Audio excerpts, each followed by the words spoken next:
Okay, hai, hello. Jadi hari ini kita akan masuk kepada subtopik yang baru, iaitu 2.7 impuls dan daya impuls. Okey, 2.7.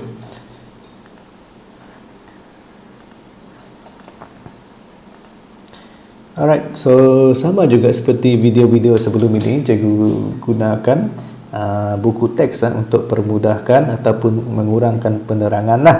Okay, so apa itu impuls dan daya impuls? Okay, jadi yang pertama sekali kita dua benda ni, satu ialah impuls, okay, satu ialah impuls, satu lagi ialah daya impuls. Dua benda ni ialah dua benda yang berlainan, okay, dia saling berkaitan lah. Okay, yang pertama sekali kita lihat impuls, dia ada takrifan, ialah apa itu impuls? Okay, impuls merupakan, tengok takrifan dia, impuls merupakan perubahan momentum. Ya, impuls merupakan perubahan momentum. Apa itu formula momentum? P sama dengan momentum kan ialah P sama dengan mv kan. Kalau perubahan momentum ialah momentum akhir, V tolak dengan momentum awal. Jadi daripada situ kita tahulah apa itu formula impuls. Impuls dia ada dua formula. Okey. Impuls ada dua formula. Kamu boleh gunakan, kalau dia adalah kadar perubahan momentum, kita gunakan MV tolak MU. Kamu boleh guna mana-mana lah, sebelah kiri ke gunakan ke sebelah kanan pun boleh, bergantung kepada maklumat dalam soalan tu. Kalau dalam soalan tu dia bagi daya, yang kedua dia bagi masa, kita gunakan FT, gunakan sebelah kiri. Kalau dia bagi jisim, dia bagi halaju akhir, halaju awal, kita guna formula yang kedua. Jangan guna keseluruhan. Kamu kalau dia suruh kira impuls, kamu boleh pilih kiri, boleh pilih kanan, boleh pilih FT, kamu boleh pilih MV minus MU. Kalau FT apa unit dia? F ialah Newton kan, T ialah saat, Newton saat. Kalau dia merupakan dalam bentuk kadar perubahan momentum, dia adalah kilogram ms negatif 1. Dia sama dengan momentum lah dia punya unit tu. So pilih mana-mana, kiri ataupun kanan. Selepas kita belajar berkenaan dengan impuls, okay, kita akan lihat kepada daya impuls dia tu lagi. Apa itu daya impuls? Okay, daya impuls merupakan kadar. Ada satu perkataan kadar dalam apa-apa fizik. Kalau kamu jumpa saja perkataan kadar, kadar ni bermaksud bahagi dengan masa. Kalau perubahan momentum tadi MV tolak MU kan, kadar perubahan momentum dia adalah MV tolak MU. Perkataan merujuk apa tadi? Merujuk pada masa kan, bahagi dengan masa. Ya, inilah formula daya impuls. Kalau dia sudah daya, unit dia mestilah Newton lah. Okey. Okey. Dalam pelanggaran ataupun hentaman, okay, dalam masa yang singkat. Ingat, impuls ni merujuk kepada tindak balas dalam masa yang singkat. Contohnya apabila kamu lompat jauh. Okay, kalau kamu lompat jauh, kenapa? Kalau lompat jauh tu kita tak tegakkan kaki kan? Kita mesti bengkokkan lutut kamu. Apa fungsi dia? Okay, contohnya kalau kamu lompat daripada kerusi pun, kalau kamu lompat ke bawah, berani ke tidak kamu tanpa bengkokkan kaki kamu ataupun lutut kamu? Tidak kan, mungkin akan cedera kan. Okay, so semua tindakan ataupun refleks kita untuk membengkokkan lutut tu sebenarnya kita nak meningkatkan komponen bawah ni.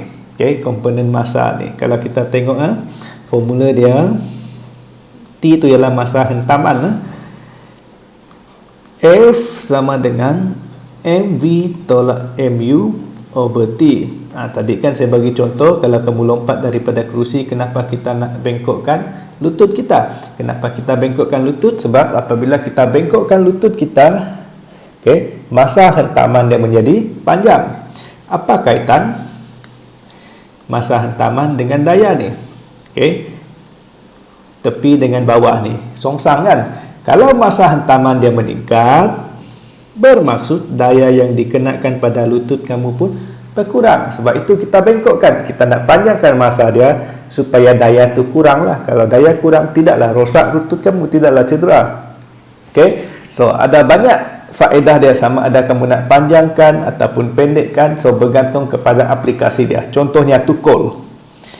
Okey, tukul ini apabila tukul dengan paku kan, dua-dua ini diperbuat daripada besi kan. Kalau dia besi, dia mestilah keras. Apabila tukul tu kamu ketukkan pada paku tu, okey, masa pelanggaran dia agak singkat sebab besi ni dia tak boleh mampat, dia keras. Kalau dia besi bertemu dengan besi, memang dia tak boleh mampat. Apabila dia tak boleh mampat, masa hentaman dia sangat kecil. Okey, kalau masa hentaman dia sangat kecil, macam mana dengan daya dia? Okey, ingat berkata songsang, kalau masa hentaman kecil, daya yang dikenakan akan menjadi besar. Sebab itu dia akan mampu membenamkan paku tu ke dalam permukaan kayu ataupun simen. Okey, so dia banyak aplikasi dia lah, tak semestinya kita nak panjangkan. Okey, contohnya kalau kamu lompat tinggi, kenapa perlu ada tilam di situ? Okey, contohnya saya bagi satu contoh lagi. Inilah samalah telur kamu jatuhkan ke atas tilam. Okey, apa fungsi tilam ini? Okey, tilam ni sebenarnya untuk memanjangkan masa pelanggaran. Kita nak panjangkan masa pelanggaran. Contohnya apabila telur tu sudah sampai sini. Okey, telur sudah sampai sini. Adakah dia terus berhenti di sini?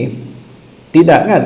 Sampai di sini sebenarnya dia akan tenggelam. Dia masuk sikit, dia masuk tenggelam ke dalam permukaan tilam tu. Jadi masa pelanggaran dia sebenarnya bertambah apabila tilam tu dimampatkan. Okey, masa pelanggaran dia meningkat. Kalau masa pelanggaran meningkat, daya yang dikenakan pada telur tu pun berkurang. Jadi tidaklah dia pecah. Sama juga kes apabila kamu bertanding lompat tinggi masa sukan tu, kenapa perlu ada tilam? Okey, kenapa kamu tak lompat saja di atas simen tu? Okey, so semua tu ada kaitan dengan mengurangkan daya impuls. So, jadi kita tengok contoh-contoh yang lain. Contohnya kalau kamu tendang bola. Okey. Okey, kalau bola tu lembik, contohnya ini bola. Kalau dia lembik, kamu tendang dia, bolehkah apa yang berlaku? Sebaik saja kaki pemain bola tu kena pada permukaan ini, sebenarnya dia tak terus berhenti, dia akan terbenam masuk ke dalam sebab dia lembik. Kalau dia terbenam masuk ke dalam, ada penambahan masa pelanggaran di sini. Kalau masa pelanggaran meningkat, daya pun berkurang. Taklah dia boleh terbang jauh bola tu. Okey, sebab itu bola tu apabila kita pump, kita mesti pump dengan tekanan yang cukup supaya dia taklah terbenam masuk ke dalam dan daya impuls yang dihasilkan pun tinggi. So itu kaitan masa pelanggaran dengan daya impuls. Okay, apa lagi contoh? Banyak contoh dalam buku kamu lah. Contohnya lesung yang mak kamu ataupun kamu guna untuk menumbuk apa-apa jenis masakan lah. So ini dipanggil sebagai apa nama dia? Alu. Okey, yang penukul tu. Yang ini dipanggil sebagai lesung. Kedua-dua ni biasanya diperbuat daripada batu kan. Di rumah kita lah ada juga yang kayu lah. Dia mesti diperbuat daripada benda-benda yang keras. Kalau dia berlanggar, tidak boleh mampat. Contohnya, ini ialah dia punya lesung, ini ialah dia punya alu. Kalau you ketukkan di sini, tidak akan mampat di sini. Dia memang apabila dia sentuh saja permukaan sini, dia terus berhenti. Apabila dia terus berhenti, masa pelanggaran singkat, daya yang dikenakan pun besar. Sebab itu ikan bilis kamu, bawang semua boleh hancur lah. Okay? Sebab daya impuls dia besar. Satu lagi ialah dalam buku teks kereta ni. Okay, kenapa kereta sekarang kan, kalau kamu tengok especially kereta nasional, kenapa bahagian depan dia langgar sikit sudah kemek, langgar sikit sudah kemek? Bukan kerana dia tak bagus. Kalau orang yang tak faham fizik mungkin dia ingat itu kereta Tin Milo dia cakap kan. Okay? Kereta mudah kemek. Sebenarnya semua kereta moden sekarang dia depan dia mesti mudah kemek. Depan, belakang mudah kemek, tetapi bahagian passenger dia ataupun bahagian kompartmen penunggang, dia punya passenger dengan driver dia keraslah. Depan, belakang dia lembut. Apa tujuan dia? Okay? Kalau kereta dulu Volkswagen ke Beetle ke semua tu, apabila ada berlanggar, masih cantik lagi, tetapi orang yang berada di dalam tu semua sudah berdarah sudah kan. Okay, apa tujuan bahagian depan yang mudah remuk ni? Okay, jadi kita tengok satu video dulu sebelum kita pergi ke pengiraan. Okey, dinamakan sebagai bahagian crumple zone. Crumple zones. Crumple zones are specially engineered areas at the front and rear of the vehicle, designed to help absorb crash energy before it can reach the passenger compartment. Lexus uses tailored blanks, subframe structures made from steel and increasing thickness and strength. The benefit is the vehicle frame absorbs the impact force, minimizing the impact energy transferred to the interior cabin.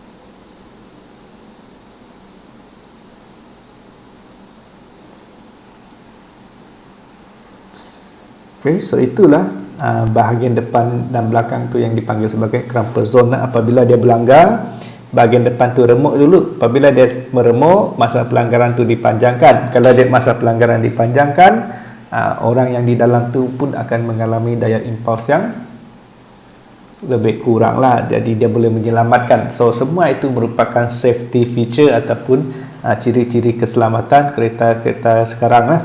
Okay. Now kita pergi kepada formula dia. Ingat formula ada berapa tadi formula dia? Okay, formula yang pertama kita ulang kaji baliklah. Impulse dia ada dua formula, sama ada kamu guna FT ataupun kamu boleh guna MV, MU. Okay, ini ialah Newton saat, ini ialah kg, ms dan itu satu. Kalau soalan dia ialah daya impuls, kita guna satu sajalah, MV tolak MU over T. Unit adalah Newton, unit dia adalah Newton. Okay, alright. Jadi kita cuba seperti biasa, kita cuba apply dia formula tu. Okay, tengok soalan latihan formative 2.7. So we try. Dalam suatu ujian pelanggaran kereta, sebuah kereta berGC, okay, you write down every time you do the physics question, make sure you write down all the information dengan kelajuan. Okay, so itu ialah kelajuan awal 15, awal ialah U. Melantun semula. Apabila dia melantun, apa maksud melantun? Melantun bermaksud opposite kan. Biasanya melantun ni merujuk, kalau kamu melantunkan bola, bermaksud dia bergerak pada arah yang berlainan. Kalau dia bergerak pada arah yang berlainan, make sure you put negative. Okay, ini menunjukkan arah lawan, perlawanan. 2.6. Jika masa pelanggaran ialah 0.15. Calculate impulse. Tak ada daya di sini, dia minta impulse. Jadi kita ada M, U, V. So kita gunakan MV tolak MU lah. So impulse sama dengan MV tolak MU. So M 1500, V ialah okay 1500, U ialah 15. Okay, so cikgu tak akan lengkapkan formula ni, tak akan lengkapkan pengiraan, pastikan kamu kira sendiri Okay, cikgu cuba tunjukkan macam mana pemilihan ataupun penggunaan formula-formula tadi. Okay, yang kedua ialah kita nak kira apa? Daya. Okay, daya impuls. F sama dengan MV minus MU over T. Kamu ambil saja kadar perubahan impuls kan tadi kan, ataupun kadar perubahan momentum. So ambil nilai yang kamu kira di A itu, masukkan di sini, bahagikan dengan masa dia, dan kamu akan dapat jawapan akhirlah dalam bentuk Newton. Okay? Begitu juga kalau soalan yang lain pun sama, pastikan kamu pilih. Kalau formula dia tak ada, mungkin kamu perlu kaitkan dengan formula yang kita belajar dalam bab 2 ni, seperti hukum gerakan linear yang lain. Okay? Jadi itu sahaja untuk video kali ini. Pastikan kamu lengkapkan semua tugasan lah semasa PKP ni